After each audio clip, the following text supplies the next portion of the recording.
everyone. This is Diane Murray at Southern Art Gallery, and I thought I would record this video of mixing the popular combinations that yield the a lot of convenience colors. This is primarily for my students in my Watercolor 101 class, just as a reference. So we're going to run through these relatively quickly and realize that there are many other variations depending on how much of each pigment you put in the mix. But if you see here, you mix lemon yellow with phthalo blue, you get a light green color. If you mix phthalo green and phthalo blue, you get a beautiful turquoise. If you mix burnt sienna and lemon yellow, you get something that's very close to quinacridone gold. If you mix pyro red or bright red with quinacridone magenta, you get this gorgeous, gorgeous combination. Beautiful color right here. If you mix quinacridone magenta with phthalo blue, you get a nice mineral purple or violet, mineral violet. And if you mix ultramarine and Payne's gray, you get this really soft, lovely gray blue. If you mix ultramarine and nickel azo, you get a number of variations of green, particularly this one that I would call this sap green in most brands. So you really don't have to make sap green. You really don't have to buy any greens, oranges, or violets because you can really make your own in varying combinations.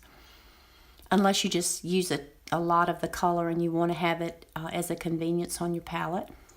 This is nickel azo and Payne's gray, which makes a beautiful earthy green. Payne's gray and phthalo green makes a nice dark gray. And when you mix phthalo green, a lot of times you get a really dark color, particularly if you mix it with reds, because they're complements. This is phthalo green and, Payne's gray and phthalo blue, and you get a softer, darker gray blue. Chinese orange and Payne's gray, you get this gorgeous olive green, or you can push it to the brown side. With burnt sienna and Payne's gray, you get lovely browns. With nickel azo and burnt sienna, you get a gorgeous color that's very similar to this one up here. A little bit more on the golden side. Payne's gray and quinacridone magenta, you get a soft red violet. Phthalo blue and quinacridone magenta, and you see you're pushing it toward the more violet side, so it's a nice purple. And if you mix quinacridone rust and Payne's gray, you can get a lot of variations of browns leading all the way into soft grays and a light black. And as far as mixing darks, if you take indigo and pyrrole, you can get various darks that are on the more purple side or the red violet side or maroon or a deep dark maroon. This is a beautiful, beautiful combination. Indigo is a nice mixing color. And if you mix the pyrrole with Payne's gray, then you get these moodier, similar colors, but a little bit more on the moodier side because Payne's gray is more dull color.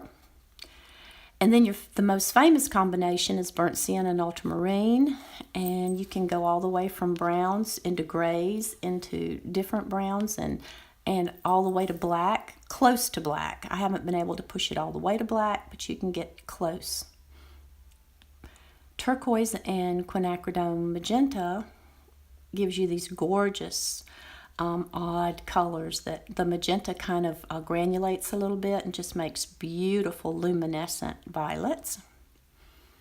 Lemon yellow, pyro red, and phthalo blue, which are your three primaries, give you darks in these different ranges, almost all the way to black. And then I have a color called Madder Lake Deep, which is by Lucas. It's a PR 264.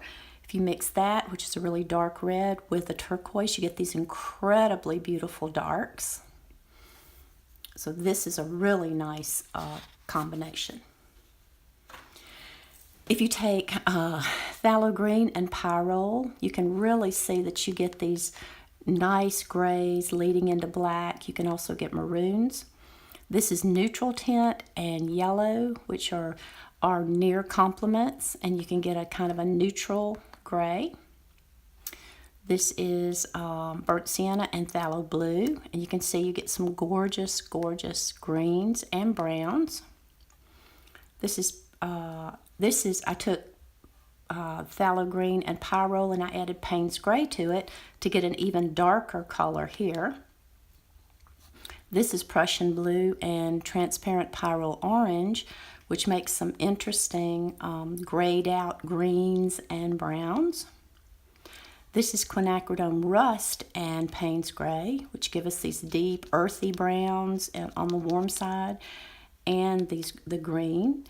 And this is neutral tint and Payne's gray, which gave us a really nice dark. That's probably the darkest color that I was able to produce right there. So there you have it. There's some common mixes so that you don't have to go out and purchase these colors unless you just want to have them on your palette for convenience. So if you like this video, please subscribe, and we will continue to put out videos that I think you will find helpful. Thank you.